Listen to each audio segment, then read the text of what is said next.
Like basically he poured peroxide over the wound, put Vaseline over it, and put a handkerchief over it. I was like, bye bitch, see ya, peace.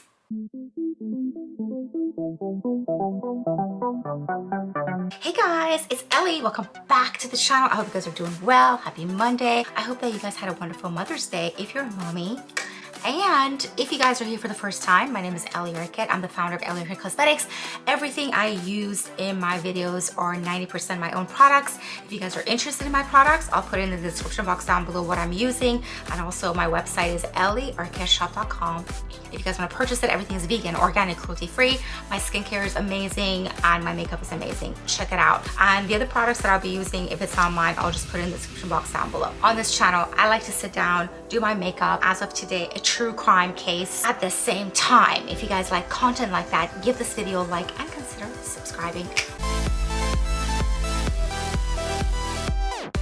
Okay, so I have my notes over here because I'm not about to memorize this shit. It's vile, it's disturbing as fuck. Ironically, I have a new ASMR channel that I'm living for, and basically I was like researching for some like creepy ideas and stuff, and then this guy came up. This guy came up as the creepiest serial killer of all times. It's not Ted Bundy. I've never heard of this guy before. His name is Albert Fish, and this guy is crazy as fuck. Okay, this case is so nuts, and it's just kind of makes me feel bad for him at the same time, because it's like I feel like, well, I'm gonna get into it, but it's just basically people shouldn't have children if they don't know what the fuck they're doing, and then we'll get into it. But child abuse is a huge part of this whole thing, I think. Okay, it's 8 o'clock in the morning. I look like shit. The lighting is fucking weird. Every time I sit here like 8 o'clock in the morning, the lighting is weird. Let me see what I can do about the lighting. Bitch, there's nothing I can do about the lighting. This is the 8 o'clock in the morning type of a lighting. The guy that I'm talking about today, which I'm going to be looking over here and reading the notes, his name is Albert Fish. He was born Hamilton Howard Albert Fish, May 19th. 1870. So like, I don't know, like 100, 200 years ago, which is insane, it's insane to think like someone like this existed like 200 years ago. Like where did he learn all this stuff? It's just insane. The Taurus, because they're always like either Cancer or Pisces or Scorpio, but no, this one is a Taurus. He is known as the American serial killer. He has so many titles, bitch, okay? Rapist. Child molester, okay? And as if that wasn't enough, cannibal. I told you guys, this is insane. He killed like over 100 people, ate them, tortured them. Disclaimer, viewers discretion advised, whatever you say. He was also known as the Gray Man, Werewolf of the Wisteria, the Brooklyn Vampire. Didn't Eddie Murphy do a movie, The Brooklyn Vampire? Was this loosely based on this guy? And also the Moon Maniac and the Boogeyman. Those are his titles. Okay. This is why I don't fuck with you. This is why I don't fuck with you. This is why I don't go anywhere, and I just like, I'm at home. Literally, I don't go anywhere. Everyone's like, do you want to go over here for the weekend? No. Do you want to go to Mexico? No, I don't. Hey Ellie, do you wanna go for this like weekend trip to Big Bear and get a cabin? No, I don't. Because of stories like this, I don't go anywhere. I hide at home. Unless I'm forced to go somewhere, otherwise I'm at home all the time. I'm just, no thank you. Because of stories like this, because I'm not about to go on some trip and be like eaten by a man. Fish was suspected in at least 5 murders during his lifetime. Like I said, he's killed a lot, but the ones that the police kind of were traced back to the homicide cases. We're gonna get to his early life. This guy was bound to be fucked up, okay? Albert Fish was born in Washington, D.C. on May 19th. Now that's scary to me because I grew up in Fairfax, Virginia, which is about 25 minutes away from Washington, D.C. Like, the fact that I grew up in an area where something like this existed 20 minutes away from where I live, even if it's 150, 160 years ago, it's still scary. Okay, his dad was of English ancestry and his mom was of Scottish Irish. Now, the weird thing about this family is that the dad was 43 years older than the mom, okay? So when Albert's dad was 75 years old, his wife gave birth to Albert, which was their last kid. His dad died when he was 5 years old at the age of 80, I believe. Yeah. So when his dad was 75 years old, he was born. And then when he was 5 years old, when the dad was 80, his dad passed away. When his dad passed away, his mom lost her shit. Now you guys have to remember psychologically here, like probably, you know, Albert's mom's relationship to her dad was like husband and father, obviously, because the guy's like 43 some years older than her. So it completely devastated her. Now, let me go back. Okay, bitch. Every single fucker in this family, uncles, aunts, mother, father, siblings, he had a couple of siblings. They were all crazy as fuck. They all had mental health and illness, all of them. Mom lost her shit, right? And because of that, I don't know if Albert was the only one or all of the kids were sent to a orphanage. Now, he went to like a Catholic orphanage because, yeah, he went to like a Catholic orphanage because he started getting abused physically by the other kids and the nuns. Like they would beat the shit out of him, okay? And he was fucking like 5 years old. I know that he did some really crazy stuff, you guys, but at the same time, we have to remember the guy was 5 years old, lost his dad, his mom lost her mind, and they sent him to an orphanage when everybody started beating on him at age 5. Like, what do you expect him to become, the president of the United States? Like, of course he's gonna be fucked. You know what I mean? While Albert was at this orphanage, when he was getting beaten and stuff like that by the nuns and the other kids and stuff like that, Albert, started enjoying the beatings, okay? Gave him sexual gratification. So the physical pain started making him aroused, even like physical satisfaction, which is so fucked, like on its own. Actually, the mom gets her shit together and she gets like a government job and she comes and gets him. Now he's back with his mom. At that time, Albert is now 12 years old. So he was in an orphanage from like 5 to 12. Like, just imagine what the fuck. Like, he's already, like, the damage is already done. He's already, okay? He gets out, he's 12 years old, and apparently he starts having a sexual relationship with a telegraph boy, which is around the same age. This guy, I'm sure he was sexually abused at this orphanage, and so apparently he would sleep with men and women and whatever, he didn't care. This guy that he started having a relationship with at age 12, the other guy introduced Albert to urine drinking and feces eating. I'm done. I can't. It's just fucking vile. This nonsense has a name for it, which I don't even know if I can pronounce. So drinking urine is called urologenia, and eating feces is called corpophagia. It's like a fetish. Now, I've heard of this, obviously. Like, a lot of celebrities are into this thing where apparently, disclaimer is what I've been heard, and this is a rumor in Hollywood that basically Leonardo DiCaprio wants you to piss on him, that Robert De Niro has a shit room. It's a white room, and people just like take shit and throw it on the wall and eat it, stuff like that. You know, your regular Friday evening.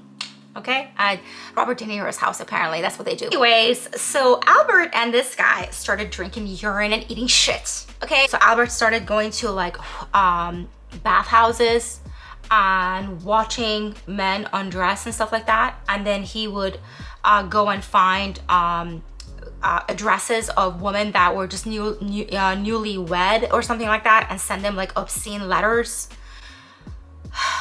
Poor guy. So by 1890, at age 20, Albert moves to New York City, which is already fucked. You know, New York City is like insane over there, okay?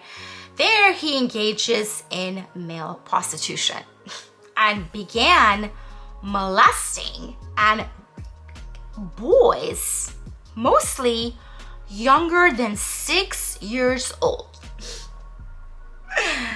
Let me take a sip of my coffee. Yeah, it's just wild. I'm happy I don't have kids. I'm happy I don't live in New York City, and I'm happy that I just live at home.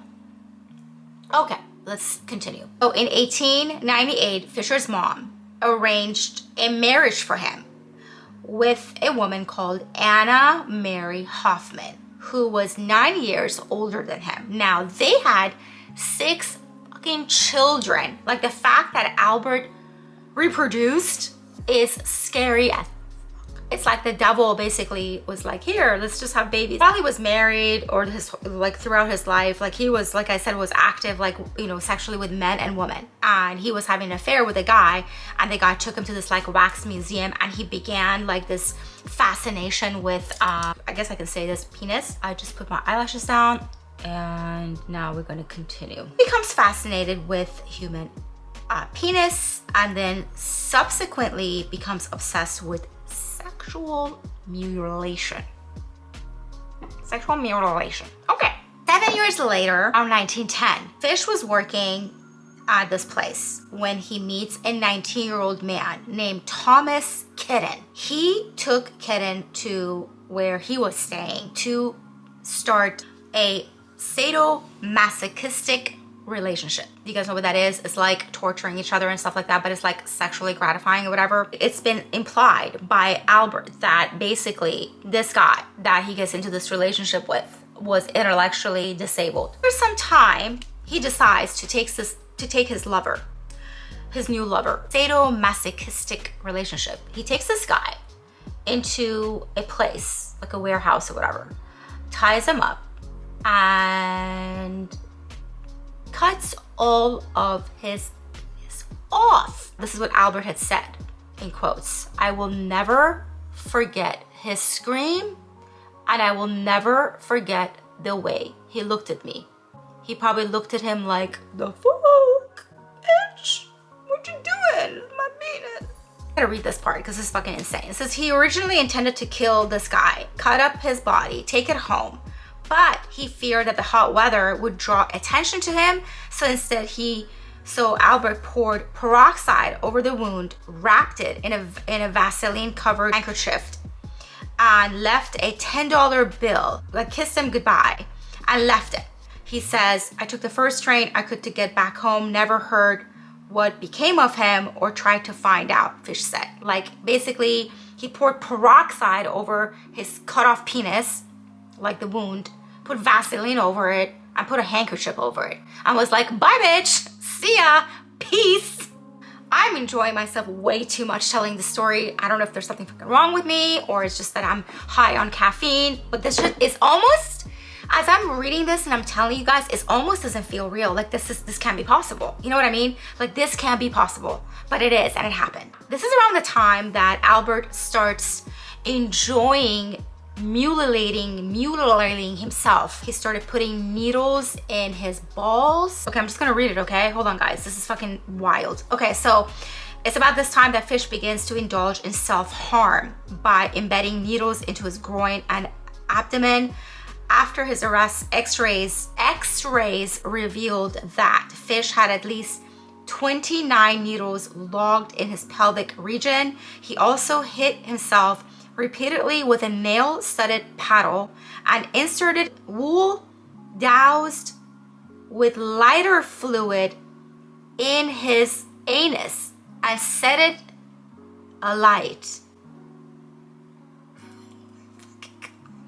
While Fish was never thought to have physically or abused his children, he did encourage them and their friends to paddle his buttocks with the same nail-studded paddle he used to abuse himself. So at least he didn't abuse his children, but he had them, like, you know, hit him, which is so weird, you know, because we always hear about like fathers or mothers like abusing their children, but you know, it was like the other way around. He wanted to be abused. Again, this all goes back to the psychology of like, he was 5 years old, 5 to 12 years old, being beaten and abused and sexually, all that, by nuns and kids. It's got to do something to you, you know. It's got to do something. And the fact that every single member of his family had mental illness. I'm stuttering because I'm like, I don't even know what this, I feel like I'm going to throw up right now. It's just, this is too much. This is the craziest fucking true crime I've ever case I've ever heard. And like I said, I was trying to find something creepy to do for my ASMR, because on my ASMR channel I'm doing like, I'm a vampire and I kidnap you and I eat you, or I'm a witch. And it's just, I was looking for like creepy stuff to like think about or like get ideas, and I came across this story. So bitch, it's just wild. I'm gonna need like a holy water. I need to put some holy water in my coffee after this. This is just, I can't. Let's move on. At this point, Albert Fish started thinking that God is commanding him. It always comes back to like, these people are like demonically possessed. I'm sorry, it's true, okay? It always comes back to that. So at this point, he's thinking in his brain that God wants me to, you know, mutilate people, torture them, kill them.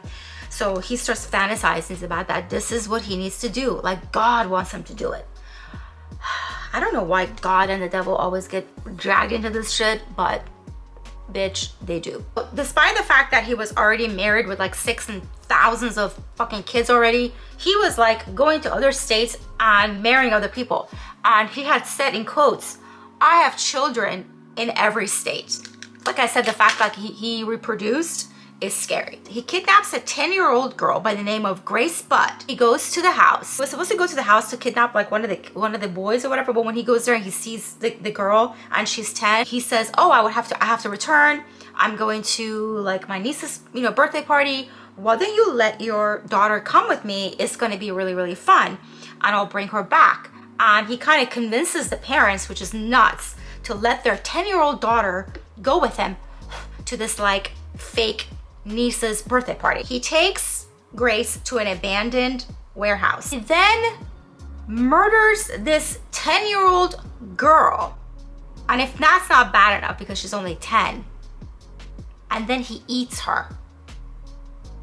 He eats her. The police arrested the 60-year-old Superintendent Charles Edward Pope on September 5th, 1930 as a suspect in Grace's disappearance, accused by Pope's strange wife. He spent 108 days in jail between his arrest and trial in December 10th, and he was found not guilty. So some poor fucking guy was like arrested for like 100 days, and thank God they found him like not guilty. He had like nothing to do with the death or whatever. So eventually he gets caught for Grace's killing and eating.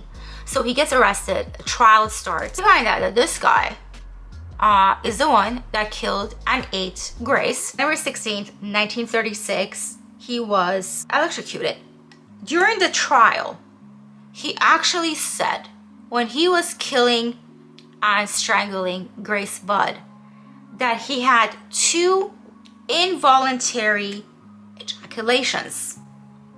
It just made him really like, he fancied what he was doing, you know? And so he said that in court, and basically it was determined that, you know, this guy's like crazy as fuck. This information was provided, and that they realized and stated that kidnapping was sexually motivated, because he had mentioned that mention of cannibalism here. So not only that he strangled her, tortured her, killed her, but then he ate her. I'm just gonna tell you guys the names and the age of some of his victims, and you guys gonna shut your pants. You guys ready? This is X McDonald, age 8, July 15th, 1924. Bill Gaffney, age 4, February 11th, 1927. Grace Budd, age 10, June 3rd, 1928. Emma Richardson, age 5, October 3rd, 1926. Yetta Abramowitz, age 12, 1927. Robin Jane Louis, age 6, May 2nd, 1931. Mary Ellen O'Connor, age 16, February 17th. Benjamin Cullen, age 17, December 15, 1932. Honestly, you guys, I obviously I want to hear your thoughts about this. I honestly feel so bad for him. He had mental health issues in his family. It was inherited already. His mom was hallucinating, and his uncles, his mom, his dad, his siblings were all crazy as fuck, okay? And then he loses his dad. He's sent to an orphanage. They beat the shit out of him. They abuse him. They probably like all that shit, right? From like age 5 to 12. And then he comes out and he's introduced to this telegraph boy who makes him eat shit and drinks urine. Like, it's just like, I don't know, man. Like, I just don't know. Like, This was the craziest story I've ever read. Anyways, don't let your kids go anywhere. Watch them, chain them to the house. Don't let them go anywhere. Don't just let them like leave to go to some, I don't know, just, it's just scary. I'm so glad I don't have kids because that's just scary as fuck about like what could go wrong. You know what I mean? Like going on a date, like these days, I just feel like even going on a date that you don't know, like meeting somebody on a dating app, like I just don't want to fuck with anybody. This guy that I'm dating, I met him at the hospital, okay? He's a surgeon, but still, there's times where I'm just like, do I want to go on this little weekend trip with him? I don't know. Maybe he's some mad scientist that wants to like kill me and eat my liver. I don't know, you guys. So I hope you guys enjoyed today's video. It was a little intense. This was our first true crime and makeup. I hope you guys enjoyed it. If you did, give this video a thumbs up. Consider subscribing. If you guys are interested in my products, go to EllieArket.com. And I'll see you guys for another true crime and makeup video. Maybe tomorrow, maybe Wednesday. I don't know. We'll see. But I'll see you guys in the next one. Bye, guys.